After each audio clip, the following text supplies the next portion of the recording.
Always chaos. Dude, all right. So here we are. Meet the community. Episode number 2 with the one, the only Bonky Glonkers. Dude, how are you? Oh, I'm doing so good, man. How are you doing? Awesome. Awesome. I'm pretty good. Dogs are freaking out in the background. Yeah, per, it's per all good. usual. Per usual. But yes, so if you want to, you can go ahead and kind of introduce yourself, maybe where you're from, anything you want us to know, kind of just let us know who you are. Sure. My name is Austin. I'm from Alabama originally. Then I kind of moved out to Salt Lake for a few years. Now I'm living in California. I travel a lot for work. I'm actually in Colorado right now, um, working on some like telecom equipment mappings. Uh, it's decent.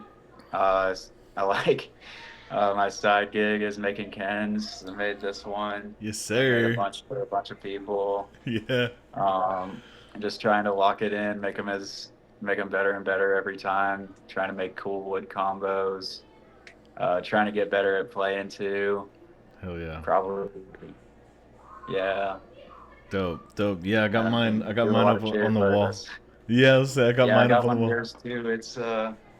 It's chilling at the van right now. I just brought one on the road with me. Hell yeah. Hell yeah. Um, Dope. but I have like that first time when I picked it up, it was so light compared to my normal rig that I was like, oh man, like this is gonna take some getting used to. But I ripped it a little more since then. I'm like, yeah, man, it's like long, so it's good for like catching on jugs and like it's a little thinner, so you can sling it pretty decent.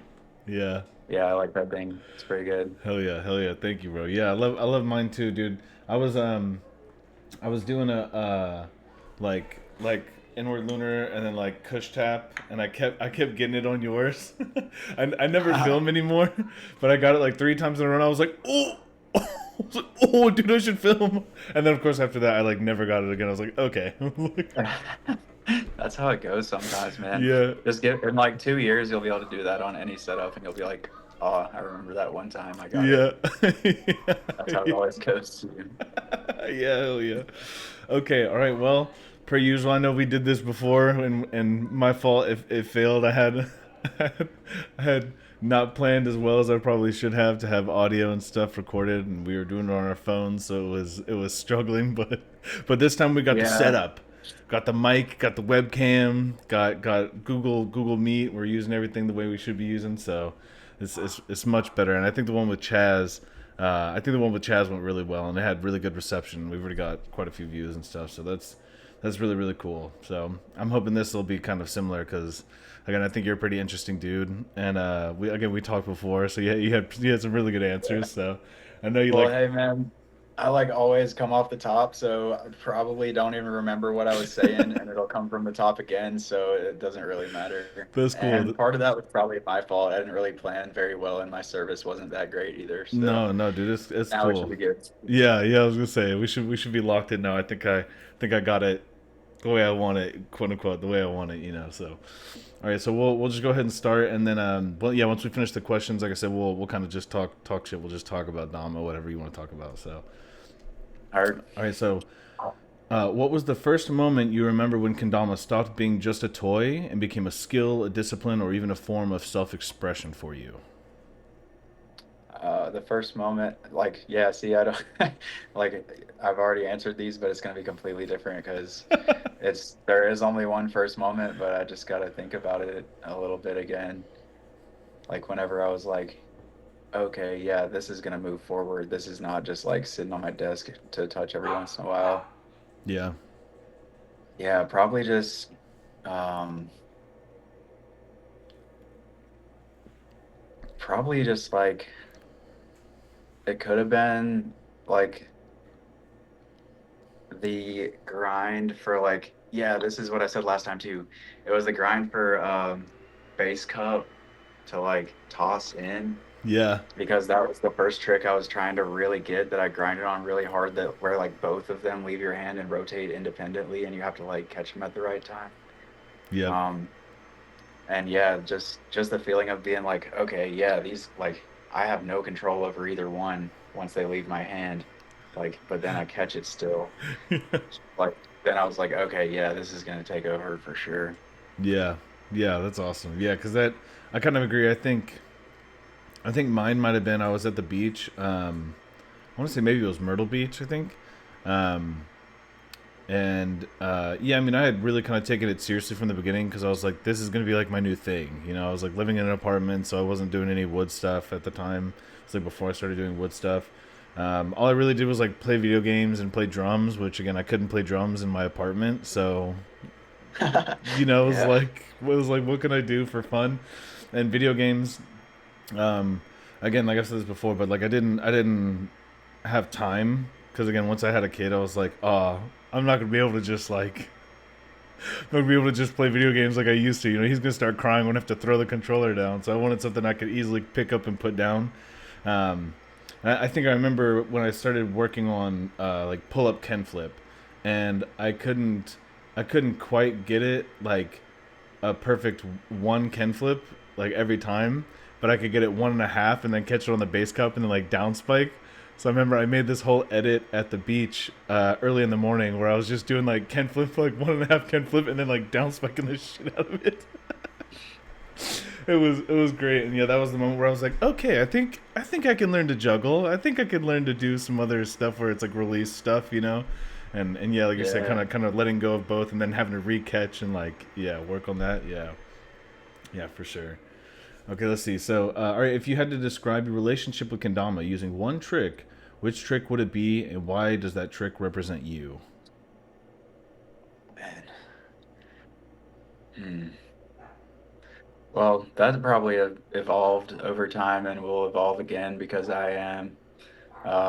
But right now it's probably like airplane, uh, or no, let's say it's probably like inward lunar toss or like toss earth turn swap Mm. because it's like a little weird, um, but it feels really smooth and cool and it's fun and it's like yeah, it just like switches it up and just like it's like a grip switch, but it's still so cool. I don't know if that like yeah, I would say like it relates to me because it's just like weird, but still like somehow tries to be smooth and like somehow like like somehow still satisfies me. Yeah, the steeziness, dude. There's definitely tricks that feel like that where yeah, it all like no kind of no matter how you do it, even if you do it kind of awkward, it just looks really nice. You're like, ooh, you know? Yeah, Yeah, and then it's like once you got the feel for it, it's just like yeah, that just like works every time now, basically. that's dope. That's so cool. Yeah, awesome. All right, every kendama player has a wall, a trick that feels impossible until it suddenly clicks. What trick challenged you the most, and what did overcoming it teach you? Hmm. I mean, I have some that I haven't quite overcome, but I guess if like landing it Yeah, counts as overcoming it, yeah, yeah, and sure. not like having it fully locked in, then like the just like pull up, can flip, jug, late can, spike, Like a Mateo Chance kind of definitely thing. those. Yeah, but just the like I don't have the whole thing, just like one part out of it, Yeah, maybe. that's dope. Yeah. Yeah. Just like because I've like I got to the I want late flips like jug late flip spike and then I want to add spins to it so bad. So it took me a really long time to get the like the pull up Ken flip and then also the late flip. Um, and yeah, just like actually getting that one and it was so smooth that when I did get it and I've gotten it since was Mm. just like yeah, man, that feels sick. I feel like that like was hard for me to get. I could get like just the jug to late flip or just the one can flip jug spike, and then getting the string was like extreme for me.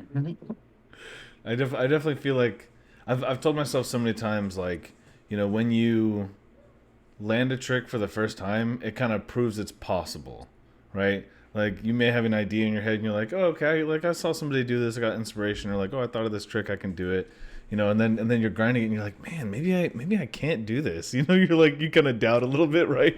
You're like, wait, Yeah. is this possible, right? But then, yeah, once you land it that first time, you're like, oh, okay, I can do this again. You're like, I did it once, I can Yeah. do it again. I got the trip, like the trip can pull up trip jug spike. And since I Ooh, got the one late, now I know I can do the three late. So I'm like, golly, dude, that's gonna be so hard, but I can do it. that's badass. That's awesome. Hell yeah. All right, let's see. When you're learning a new trick, what matters more, like the final make, the process of failure and repetition, or the feeling of like discovering something new, like making a new trick? Um, Probably the process building up to like actually getting it. Um, because like you said, like the actual make is just like you said, it just like proves you could do it, but you couldn't do it without like grinding the process and getting there. What was the third option again? Or like feeling of discovering something new. Oh yeah, I feel like that just ties in too, but I feel like the second part is the most important to me Yeah. because you can expand on it so much. I was just gonna say those happy accidents. Every once in a while, you do something a little different. You're like, "Whoa, wait! I didn't really mean to do that, but let me check this out real quick. Let me see if I can do this now." You know? Yeah, like, oh, I was trying to like push it out for myself, but you really got to push it like straight towards the ceiling and then it works. Yeah. Okay, that makes a lot of other stuff make sense too. And same with juggling. I feel like every once in a while I have a moment where I kind of remind myself, like, oh yeah, juggling you're supposed to go up. It's not really supposed to be like an outward or a or like a forward or backward motion, right? It is supposed to be up, right? And so sometimes Yeah. when I'm juggling, I like, especially with my tama, dude, I'm so bad about this. I'll literally do like a roll off of my hand, right? To where I literally like let it roll off versus just going like a toss up, almost more like a ghost or again kind of doing like an earth turn with it. And so for the longest time, my juggles looked so ugly, dude. They looked so bad because my tom was just spinning like crazy. It almost seemed like luck, but Oh man, I mean, I see people definitely that like spin it on purpose. They're not like throwing it out like their fingertips, but it just like stays like the yes, tama, like the bevel just stays in one spot. That I want to get that so bad, but that for now I'm on turns too. I was just gonna say, and that's kind of the difference. Is like I think yeah, doing spin tech to the side, right? Versus like when you want to start getting juggles to bird, you almost have to get into that earth turn because you're not gonna you're not gonna like catch it like this right to bird or something, right? You're not gonna scoop it from the side. You're gonna want it to flip and then catch on like that, and that's definitely the biggest like, oh dude, how do I do this? Okay, and then you see people like Yeah. Ryoga or whoever doing it like first tee, you're like, dude, what? Yeah, I mean, that dude can do anything. It's cool to watch. All right, we'll move on to the next one. All right, so, all Okay. right, kendama has a balance between precision and creativity. How do you decide when to master a classic trick or when to create like your own variation or your own version of it? Hmm. I'd say like probably to me it's kind of one then the other. It's like you have to master it before you can get creative with it. So I mean like yeah, like if like before I could do like a 1 2 3 juggle, I had to be able to do a 1 1 1 juggle and then a Yeah. 1 2 1 juggle. So like or like anything like that. Like before it's not like I'm gonna be like, okay, I'm gonna get creative and try to do like a quad whirlwind. Like I gotta be able to do a whirlwind right now before I could even think about that. So mastering the precision lets you be creative, I think. Yeah. Yeah, I agree. Yeah, it definitely is like the building blocks, right? Like I think a lot of people kind of rush things.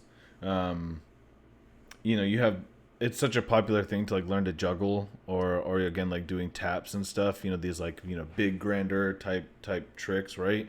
That you see somebody else do and you're like, "Oh, I'm going to do that," or even like the newer players you see them like, "Oh, dude, I just want to juggle," and you're like, dude, I can get you out on like a around the USA, because you haven't practiced it that much or whatever, right? And just like cupping stuff, Right. right?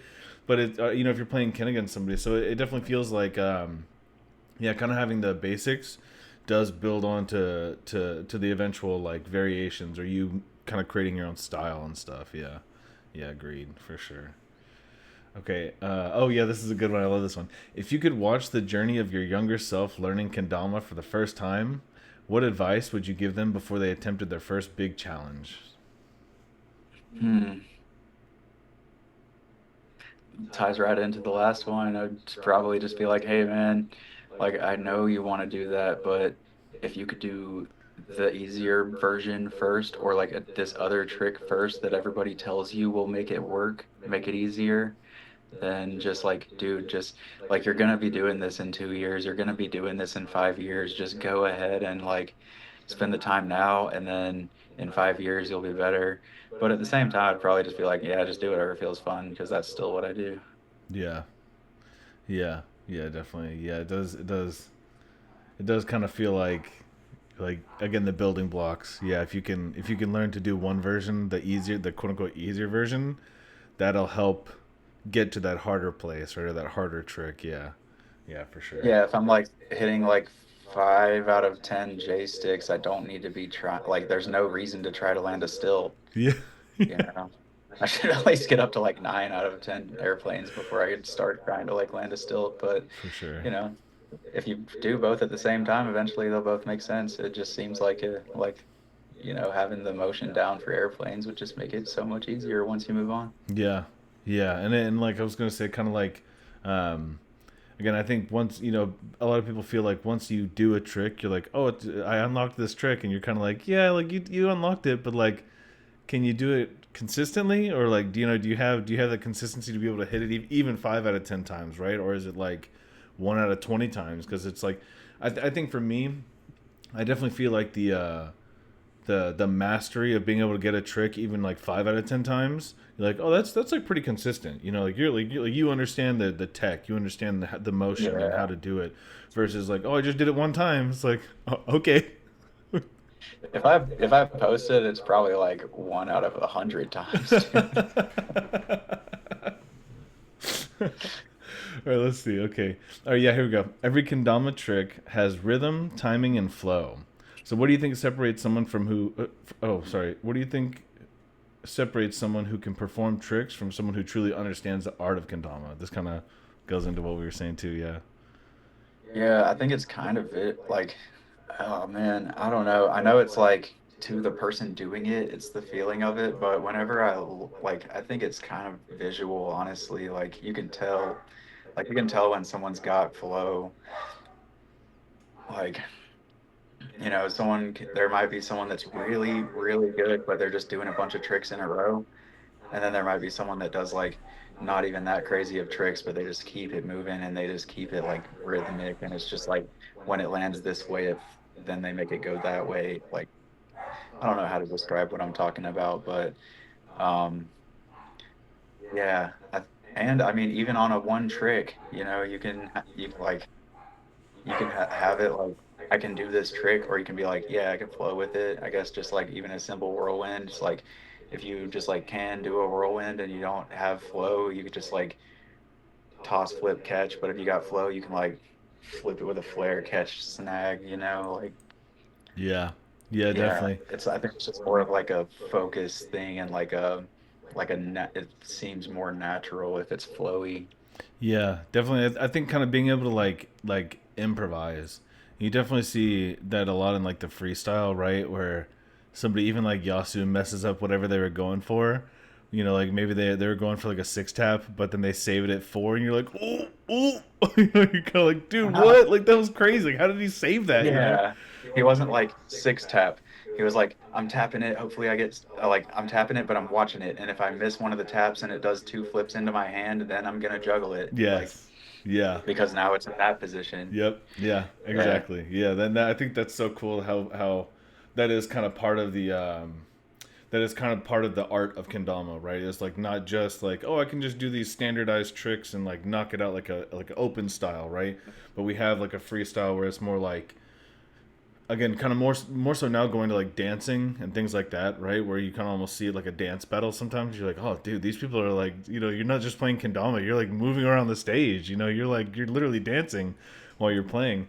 And yeah, that kind of goes into that improvisation and being able to like move with the kendama as it's going into something different, as it's going into something that you didn't plan. You can just click and make it something new. Yeah, yeah, that's super Oh, I'm cool. not trying to take away at all from the people that can just lay down insane lines of just like, obviously, I just know the tech on these tricks and I'm doing them. That's super badass, though, It is too. crazy. It is crazy to watch. Yeah, again, especially even like a lot of the locked boys. You see them doing tricks that you're like, dude, are you gonna stop? You know, you're like, does this trick ever end? You're like, Yeah. Like trip, trip, trip, trip, trip, trip, trip, trip, trip, trip, trip, trip, trip, trip, trip. yeah, yeah. Another one? Yeah, dude. Yeah, for sure. Okay. Oh, here you go. What is a kendama trick you believe says the most about a player's personality? And what does your favorite trick reveal about you? Hmm.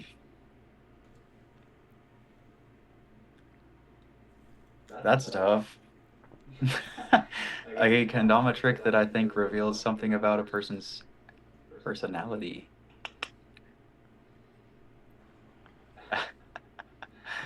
Um, let's see. That is a good question. I'm trying to think about what I feel about that. Well, and I Uh, imagine it kind of like, again, Zaki has like his very, very specific, unique like style, right? That like has become kind of more popular with the pinches and like the regoons and stuff, versus, again, like a fish special or like a Mateo Chance or like tricks kind of like that that are more like legendary, I guess. Okay. All right. Yes, we're back. Had a little technical difficulties. We're back. We're back. All right. So, yes, okay. The question was, what is a kendama trick you believe says most about a player's personality, and what does your favorite trick reveal about you? my gosh. Sorry for the oh my gosh. It sounds like kind of sketchy to me again, so hopefully it's not messing up. No, look, it sounds good to me. Um, okay, sweet. You're the one recording. All right. Um, yeah, I don't know. I had a second to think about it while I was trying to like fix my connection, and uh, I can just think of examples like my friend Zach's like super chill, and he does a bunch of stalls. So maybe, or like, I don't know, it just like it makes sense person to person when I think about people. I'm like, yeah, like my friend Tim Domasqueak like really likes doing a bunch of like penguin tricks and stuff, and he's just kind of like silly and fun and like I don't know, it's like person to person. I feel like whenever I see someone doing tricks and then see how they are, I'm like, that kind of makes sense, but I can't really like explain why. Sure, sure. Yeah, and then what does your favorite trick say about you? Right now, my like I said earlier, my favorite tricks have been like a bunch of like stall swap tosses and stuff. Um, so I don't know, like maybe that's just like a little different. Yeah, Like I don't really know that many people that are just like, oh man, I just love swap tosses to stalls and swap tosses out of stalls and stuff. And I also don't know that many people that like live in a van and fucking travel everywhere and like yeah, do all this crazy shit, you yeah, dude. know? So maybe it's just like maybe that's what I could say. I don't really like know how to speak to my own personality that much either. Sure, sure. No, that kind of makes sense though. Like, I mean, again, everybody's kind of got their own style, their own, yeah, their own personality, right? Their own things that they're like, oh, dude, I really love doing these tricks. Like, oh, I love this. Dude, what was it? I played a game of Ken, yeah, against Alfie a couple times, and he'll keep getting me on the base cut, swap the penguin. like my brain just doesn't understand the pressure to like. I mean, I think I finally got it one time, but yeah, I just don't. I like I never do tricks like that with pressure tricks or like the swap over tricks, kind of those balance tricks like that. Yeah, I never really do them. Yeah. Yeah, that's why playing Ken is great. You get to like absorb everyone else's tricks because you have to try it Yeah, if they land it. yeah, yeah. All right. Kendama can be a very individual practice, but it also creates communities. What moment with another player or within the community has stayed with you the most? Mm. Probably running into Elijah from Elko at Battle at the Border because like I've seen his YouTube videos for like a long time. Like whenever I was looking at a shape to buy, I would like see him drop a video on it and check it out like every time.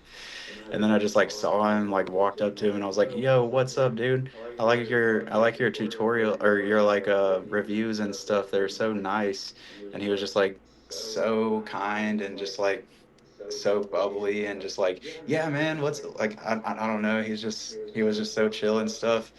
And I was like, "Damn, that's chill." And then I like showed him one that I made and he was like, "No way, you made that. That's so sick, dude. Like whenever you get like your shapes locked in, like definitely let me know. I'll like love to play them." And I was like, "No way, that's so cool." So that stuck with me pretty hard. That's And cool. I've seen him a couple times since. Super chill dude. I Yeah. was gonna say, yeah, he seems like a really cool dude. I've seen yeah, kind of videos and interviews and stuff with him. He seems really nice. He seems like a sweetheart. Yeah, he's cool. That's dope. That's awesome. But yeah, that was just like a community, like someone that's definitely like deep into like the community probably at least across the US for sure. Yeah, Probably up everywhere. Um, yeah, and he just like insta made me feel like I was welcome as soon as I talked to him. that's really Like it cool. wasn't just like, "Oh yeah, what's up, man?" Yeah, thanks. It was like seriously, he was like, "Yo, thank you so much." Like he really meant it, and I was like, "Wow, that's cool." That's so nice. Yeah, I think my first interaction that I had that really, yeah, really stuck with me. I always kind of brag about. I met Josh Kim at a kendama jam here in Georgia. It was like my first one I went to, and I was like, you know, I'm like a little anxious, a little nervous because I'm like, I'm not really that good, you know, I'm just kind of getting into this. I don't really know anybody else that plays, like. And he like immediately when I walked up, he's like, "Oh, dude, you gonna jump in on one up or whatever we were playing?" You know, I was like, "Oh yeah, sure." He's like, "Dude, can I see that setup?" You know, I was like, "Yeah, sure." He's like, "Here, let's trade." So we traded setups, and I played his for a little bit. He played mine, and I think seeing him rip on that setup made me be like, "Yo, you could." That thing can do that. Yeah, right. Like, you can do that on my kendama. Okay, I can do that on my kendama, right? Or like, you know, I can learn that one day. Yeah, yeah. That definitely was like something that I was like, oh man, this is so cool. Like seeing somebody else use your thing, use your kendama to play. You're like, whoa, whoa, what? Yeah, yeah. It was awesome.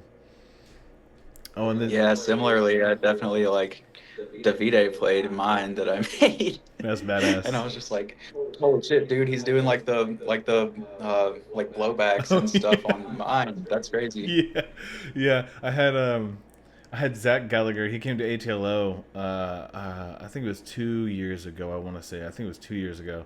Um, and I had one of my Kens with me, and I was like, "Hey man, like, will you play with this?" He was like, "Dude, yeah." He was like, "Let me get that," you know. And he immediately just started ripping. I'm like, dude, you're hitting trips still like three in a row. Like, what's happening? You know, like it was so cool. Yeah, stuff like that. Yeah, it's awesome.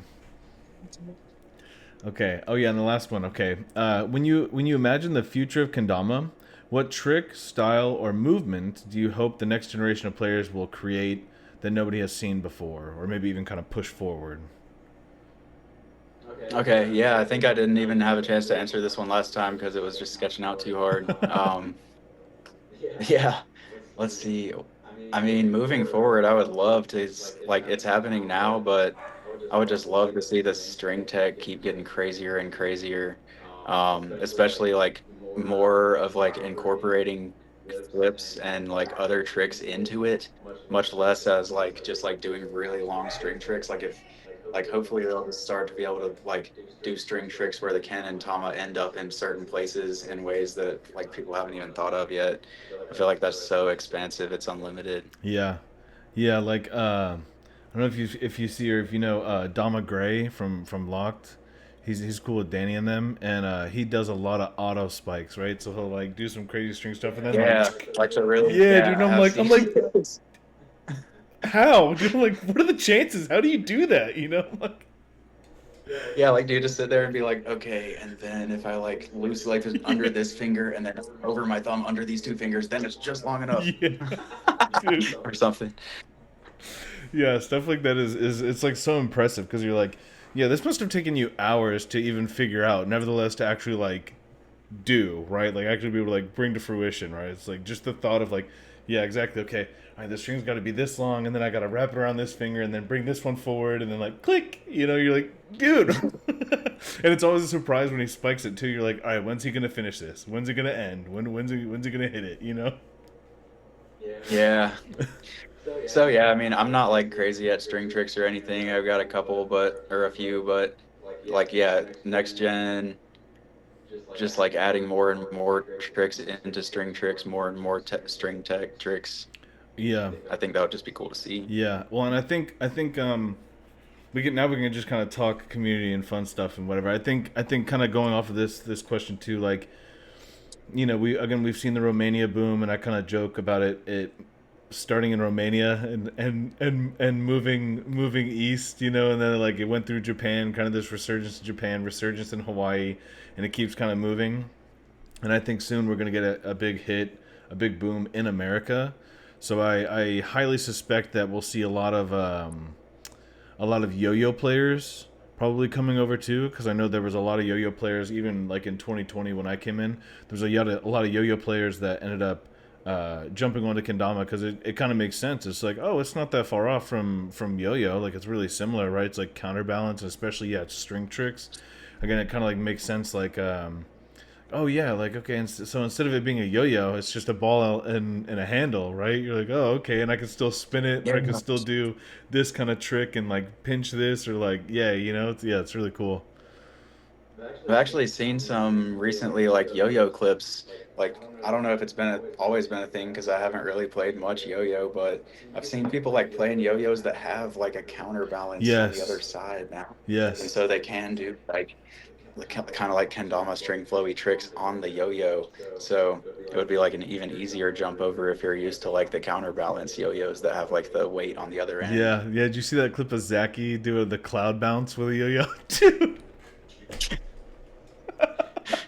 Yeah, I like didn't know he was a yo-yo player, but or maybe he just picked it up. I'm not sure. I'm not really like super dug in on very many specific people on Instagram necessarily, but I still see the things when I'm just like scrolling through kendama stuff. Yeah, But yeah, I've seen some of his yo-yo tricks recently, and I've been like, okay, I mean, I'm not like a that great at telling what's like super crazy on a yo-yo, but some of his shit is looking pretty crazy to yep, me.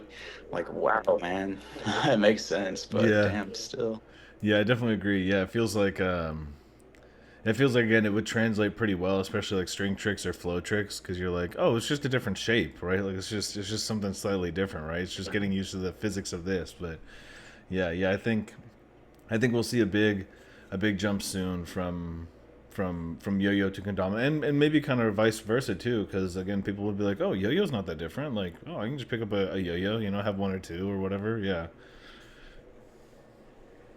Yeah, I mean, it'd probably be cool to play yo-yo. Maybe I'll get one sometime. dude, I've got a couple. My buddy a while ago, he traded me. I can't remember what I made him like a trompo, like a traditional Mexican top, um, and I made it. Oh yeah, yeah. Yeah, I made him out of wood, and he loved it, and he was like, dude, this is sick. He's like, I'm gonna have to get used to playing it. It's like a little different from what I'm used to, but like I definitely see the vision. And so I made him one, and then he sent me some yo-yos and some strings and stuff. So I've kind of dabbled a little bit here and there, in yo-yo. And dude, it's tough. I'm not gonna lie. I mean, again, you definitely can see how it transfers over. But yeah, there's certain things that you're like, whoa, like this is also so different. The whole physics of it feels way Yeah, different. Yeah. yeah. I mean, I do like mess with a little bit of poi and like my wife who like is getting pretty decent at hula hooping and like silks and stuff. So I like sometimes touch other flow stuff, but then I'm like, oh yeah, but like I'm still like grinding this trick on kendama that I know is going to be so satisfying, and I just always come back to it, and then I'll just like never touch another thing for like weeks.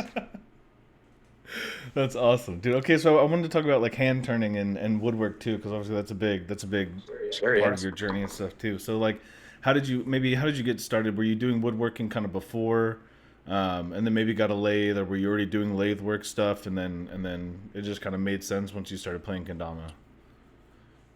I mean, luckily for me, from the time when I grew up, like I was using shop tools like Hmm.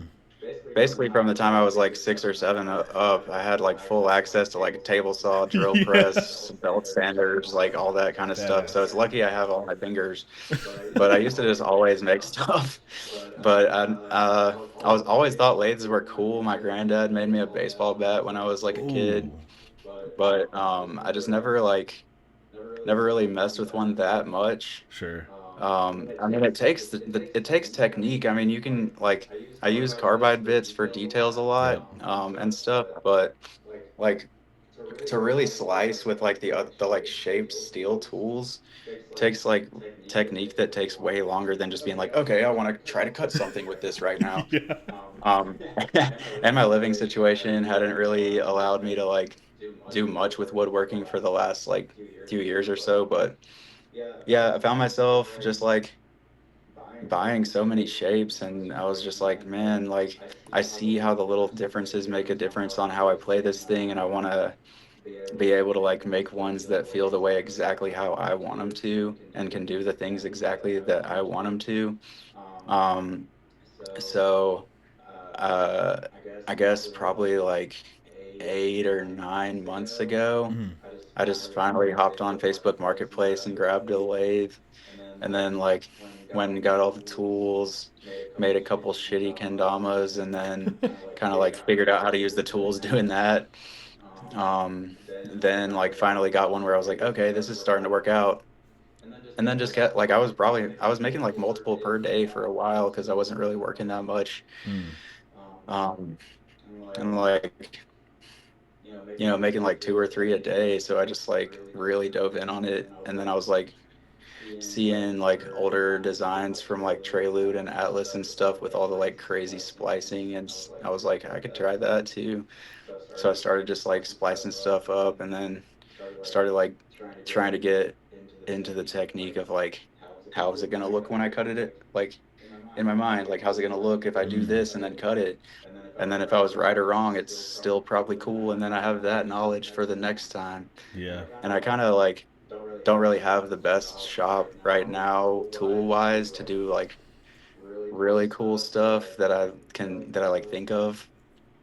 Like I really would love to get into like joinery, like the Mm. Mugen Mm-hmm.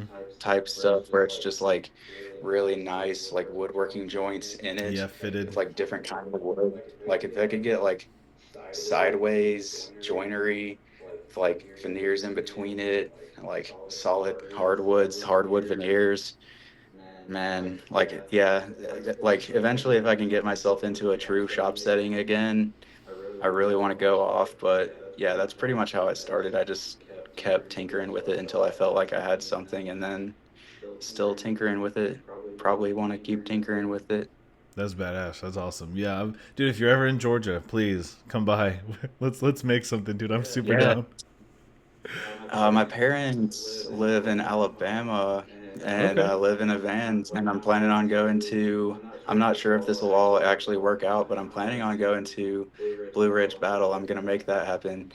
And then after that, if I don't have any reason to come back out west pressingly, I'll be driving south from there. So maybe I can make that link. Dude, let's do it. Yeah, I'm going to Blue Ridge as well. I'll be vending there. Um, Same. and then I'm gonna try my best to have my lathe there too. So if you want to hop on, yeah, I was gonna say, dude, if you want to hop on and make something, dude, that'd be super sick, and we can like raffle or we can do something like that. Cause I Yeah, maybe I'll like try to glue up a cool blank or two. Like, I don't know how much time there's gonna be like in between stuff, but if we have time, it would be cool if like each one of us made a sword and cups and then just flippy floppy yeah, switch it. yeah, for sure. And I talked to Eric from What would that be Berserker, called? and he's gonna bring. I think he's gonna bring a drill press because I can't remove mine, and the bigger one that I have I can't I can't bring, it's way too Yeah, big. like the floor Yeah. press. Yeah, I have like a Okay, is he bringing a setup too? Yeah, I've talked to him a ton, but I haven't met him either. yeah. I haven't met him yet. I mean, him and I have like video chatted and like we've kind of kind of shot the shit and like talked on, and I kind of helped him. Yeah, he's that guy. He's cool. Yeah, I kind of helped him figure out a lot of stuff and kind of like get started and like really encouraged him to kind of just keep doing it and keep keep going.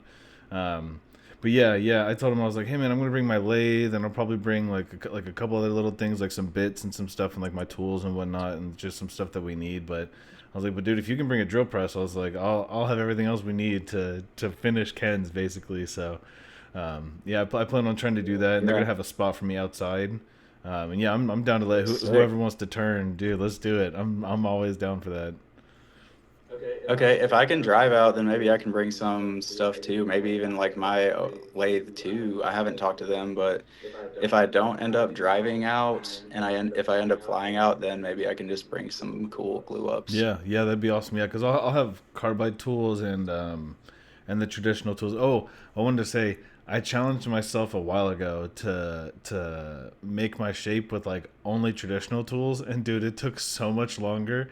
Like I can usually kind of spin one up and get it done in maybe like 2 hours Yeah, or an hour just and a half. Yes, dude, I was gonna say with like a fingernail scraper, dude, doing that back and forth for like an hour, dude. yeah. I mean, technically, I guess if you wanted to like get super, if you had like the real like super lathe tech, you could use like a spindle gouge to Yeah. like do it in 2 passes. But I mean, that's just like, yeah, if you fuck that up, it's gonna eat itself to pieces in 2 seconds. Well, then you gotta like keep sharpening too, because you're like, oh man, this is just grinding down this steel so quick. Like, yeah, yeah, for sure. The carbide is. I even told Eric, I was like, dude, you can get traditional tools. They're super useful for certain things, right? Like when you're cutting off the sword, you want to use like a skew maybe, or like even like your parting tool, things like that to get your dimensions and such. But I was like, but dude, when it comes down to like, oh, I just want to get this down to 43 millimeters, you're like, dude, that carbide square bit will just rip right through that wood, dude. Yeah, I end up using the cutoff tool. I have like a sort of wide cutoff Oh yeah, tool okay. that I end up using for that most of the time, but that's the same concept. Yeah, Like it's just like a perfectly flat line that you can just like push into it. yeah, yeah. That's badass. Yeah, yeah. I definitely feel like with I got super lucky. My dad had like a little. We had like a little shop, kind of like behind our house or whatever, attached to our house, like a little shed kind of type thing. And my dad was like, we were always like fixing stuff. Like, oh, this chair leg broke. Okay, we'll cut a little piece to like fit to glue back up so that it's like perfect or whatever. Or like, oh, we'll shave this down and make another piece to like fit, things like that. But then when I got my house, there was like a third garage and like an extra shop, and the old man that lived here before, he left me a bunch of stuff, like everything from like a shop vac, a table set grinder, drill press, like a belt sander with a disc sander on there, and like yeah, just a bunch of stuff that he just like left. Was just like, yo, I hope you use these, and I was like, yeah, dude, of course I'm gonna use them. I was like, this is like awesome. So, um, yeah, eventually I got like a lathe and like a miter saw and like a table saw. And then eventually I think once my dad saw that I was like kind of taking it more seriously, and like I was like doing it like every day or like every week, consistently, he was like oh, okay. He was like, all right, maybe I bring my table saw over there, because he had like a nicer table saw, or like I take that back. Eventually I think he did find one on like Facebook Marketplace and got me that, and like a planer. But he did give me his miter saw, which is like way nicer. It's like on a stand and everything, versus the one I had was just like a little shitty, like whatever, like on a plate, right? And I would set it in my little my table that we made, a little workbench table that we made, and that was like a whole other project. We made this workbench that was like is on casters, so it can like move around, and then it has a cutout you can like remove and like put a table saw or planer or whatever into it so that it's like level with the table. So that yeah, stuff like that I kind of like over time just started acquiring more stuff. And then my dad would be at like an estate sale or something. He'd be like, "Hey, this guy has this vacuum system for $50. Should I get it?" I'm like, "Yes." Like, dude, what? Bring it on Like over. $50, yeah. So I kind of jokingly, but also seriously say like my dad's co-owner. Like we're really in kind of almost 50-50 on the wood shop, because he's brought stuff over that he had, or again he's bought stuff. This same estate sale we got that vacuum and some other stuff from. Um, this guy had like a huge, basically like a box of wood, like just in a like walnut, oak, like a bunch of random stuff. And this guy was just like, yeah, $20. And I was like, $20? I'm like, dude, this is like $500 worth of wood. You know, I'm like, yes, Dad, load it up in the truck right now. Like, dude, what? Yeah. Even if I don't use it, it's worth more sitting here than $20. I literally told him, I was like, I was like, some of this is just like scrap wood we'll use for like, again, for like fixing little things, or like, as like a jig or whatever, for stuff like that. But I'm like, yeah, dude, like, I'm like, there's like like 3 8-foot boards of walnut, like 8 foot by 8 inches or something of walnut. I'm like, yeah, dude. I'm like, Yeah, that alone, dude. that's what I'm saying. I'm like, If that's it like a looks hundred not, if dollars. it has like good grain Yeah. in it, I'm yeah. like, dude, I'm like, what? Like, he was just getting rid of it. My dad's like, yeah. He said he didn't want it anymore. He was just getting rid of all this stuff. So, and I think we got that big drill press we got from there too, and like, yeah, some other little things we got from there that was like, man, it like, I'm like, it doesn't make sense to not buy this. Like, I'm gonna use this, and like, I'll definitely one day end up kind of probably moving over to this and maybe getting rid of the old stuff and using that. Or, we even got another vacuum system that I haven't even set up yet. That we only have like one side kind of set up for vacuum, but we have another one that can go to the other side. That's again, we're just like, we're super busy trying to trying to have lives and such, that my dad's like, one day we'll set that up. I'm like, one day. One day it'll One happen. day, Yeah, yeah, yeah. yeah, exactly. I'm like, I know it'll get to the point where my dad's like, all right, today we're not cutting anything, we're not gluing anything, we're just gonna set this up so we can just suction the miter saw, do it to the table saw, do it to every little thing. Yeah, yeah, Yeah, like every once in a while, you just got to be like, okay, now I'm living inside of a giant pile of sawdust too. Like, there's got to be at least a dedicated cleaning day, like every couple months. Like, yeah, not even just set up, just like, oh man, I've got it set up, but it is like now, if I drop something, I've got to dig through sawdust for an hour to find it. especially like the I messed up one time. I had a bunch of stuff on the like a bunch of sawdust on the floor, and I dropped one of the screws for the carbide bits and one of my tools, and I was like, I'm not gonna find that. I was like, that thing's gone. I mean, I did end up finding it, but it was a huge pain in the ass. I was like, oh my god, dude, I'm gonna spend 20 minutes just trying to find this little tiny screw, like this big. Yeah, how do you like using the like I guess like the like I only have the mini carbide bits, but I saw you have like the standard like industry ones. Yeah. Are those worth the investment in their own right? I'll say it is, and I kind of have feelings about it. So like, for like your angled, like I think mine's like a 55-degree triangle bit that I have on one. Then I have like the square cutter, and then I have a circular, like rougher cutter, detailer, if you will. And like on the square cutter, I like to have the full handle because it just feels a little more stable. It doesn't feel so. Sometimes you get a little chatter, and I'm like, the last thing I want is to be holding this little tiny bar, and I'm like, you know, um, Yeah. versus again, like, I mean, I'd probably just want the circle because the only like at this point the only thing I really use the carbide bits for is the swoops like this and then carving the cups yeah. out. See, I use I'll even use the square cutter, like when I'm doing when I'm cutting out the cups, because that can get me like 90% of the way Most of the way there. there. Yeah, like super easy. And then I'll go in with the circle one and kind of Yeah, I do the smooth same it thing out and make it a actually. little more like even. Um, but like even the square one, when I have, because sometimes I'll get wood from the crafts guys, and again it'll be 65 millimeters or whatever, and I'm like, all right, I got to get this down to 53. I'm like, I'm cutting off 12 millimeters like quick. So I just and it'll just rip it down really really easy. But yeah, versus like, yeah, the circle one, or like again the little detailer like that, I can just kind of hold the bar because I'm not so scared of it like getting away from me, or like popping off or something like. No, they do all. Yeah, it's like a smaller point of contact on the wood. Exactly. And again, usually you kind of you're doing smaller passes, or again you're doing like a little bit less. It's not so much pressure on the wood, etc. So it doesn't feel like it's gonna. Again, you're gonna get as much chatter, again, as much like kind of work in there. So, um, Yeah. but for sure, like the rounder is 100% worth it. And you can also, instead of buying like the actual like bits from whatever company you go from, I think the one I went to is called simple woodwork, simple wood turning tools. I think is what it's called.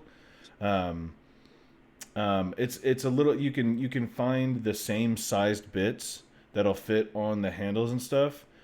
Like they maybe simple wood turning tool sells one for, I'm kind of making it up, like $20 to $30, versus like you can go buy a pack of like 10 from some random company for like $30. And I'm like, dude, I'm not paying thirty Yeah, dollars and for they're one. probably Yeah, like, like it's almost the same thing. It literally is basically the same. They're all carbide. It's so close. Like yeah, and then even if the other ones wear out like 50% faster, it's still way it's still cheaper. way cheaper. And then, so I'm like, I've bought a bunch I of. tried sharpening those with like the diamond plate too, like the small ones, and it can't get the edge And back. I was just gonna say, I usually use I have a bunch of different grits of sandpaper, but I'll usually go in with like 320 and then 600, and it'll usually clean it up a little bit. But once you get any type of little chip in there or anything, you probably notice, like, again, you'll see that when you're cutting in. You see like, oh, there's like an extra little raised part where like it doesn't quite cut, the same smoothness or whatever. So yeah, it is kind of crazy how. You're like, man, like whoever figured out this carbide thing, dude, they're a genius. This makes it like way easier, dude. Yeah. Oh man, I probably have like another couple minutes, but I'm seeing text messages from work come in that are kind of pressing me a little No, that's bit. cool, dude. Yeah, if you gotta go, that's all good, dude. I appreciate your time, dude. Thank you for coming in and hanging out. Yeah, for sure. I'm stoked to head out to Blue Ridge and like meet a bunch of people that I've talked to a ton over the last year or so, and like just like see a bunch of people that I've met before that'll be there. So that'll be huge Yeah, vibes for yeah, it'll sure. be cool. I don't know if I'm bringing my kids. I'm hoping it'll be just me and the wife that'll come up, so we can have a little Saturday getaway. But yeah, I may end up with the kids too, so it may be kind of a rowdy fun time. Big Yeah, party. yeah, Awesome. yeah, for sure, dude. Thank you so much, All dude. right, man. Bonky, you're awesome, bro. Hell, thanks for having me on. That's so cool, and I hope this project goes well for you as well. Yeah, we've gotten good reception, so I'm excited to kind of do more. And I've got a bunch lined up. Like I've already had a bunch of people hit me up, be like, "Dude, I'd love to be on." And I'm like, "All right, they have like anytime after 7 p.m. any day, you know." Yeah, you've got like a couple months before it's like too full to like to be like for sure. Yeah.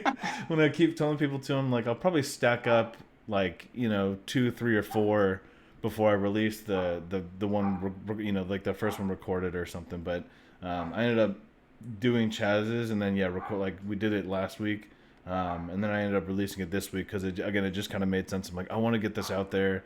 I know if I don't do it now, kind of type thing, I'm probably not gonna do it, or again, it's gonna be like a pain in the ass to kind of get to do it. So, um, yeah, but yeah, dude, yeah. Again, thank you. Yeah. Plus, I mean, it sounds like you'll be able to keep it fresh, keep it coming. So Yep. Yeah. no reason to wait, really, I don't Yeah. suppose, unless you just want to stack up a couple for when you're like not going to be able to upload or Exactly. something. Yeah, that's kind of the goal, is to have maybe one or two at least in the weights that I can kind of be like, oh, okay, I'm too busy this week to interview somebody or whatever. Like, and I don't know. I'm thinking about again doing it kind of maybe once a month, but as many people as I've had hit me up and as many ideas as I have, like people I want to interview, I'm like, I don't know, dude. I could do these once a week. I could like, You could do it whenever you want, yeah, dude. You could do it every day for a week and then not do it again for a month. exactly. Who cares? Yeah, I was gonna say that's kind of the goal, is like to make the releases somewhat consistent, but try and have. Oh, okay. Never mind. Don't do what I Well, just but I said. mean, like I don't think it really matters whether it's once a month or again, if I do two a month, people are not gonna be upset about that. They're gonna be like, oh, there's two this month, cool. Like that's just more to listen to, right? Like more to learn. So yeah, and I think people are excited because, again, it's like I've said, it's hard to relate to some of these people that are doing like the most insane tricks that none of us can do. We're like, I'm just a regular dude, right? I'm not doing trip, late goon trip, late trip. I'm like, Yeah. I mean, it is cool to see though. Maybe in 5 or 6 years we'll be those yeah, guys. yeah. I think that's the hope, right? We keep growing for sure. Yeah. All right, man. Well, hey, take it easy. I gotta go, Sweet. but I really appreciate you. Yes, yeah, of course. You too, bro. Thank you so much. Peace. Peace.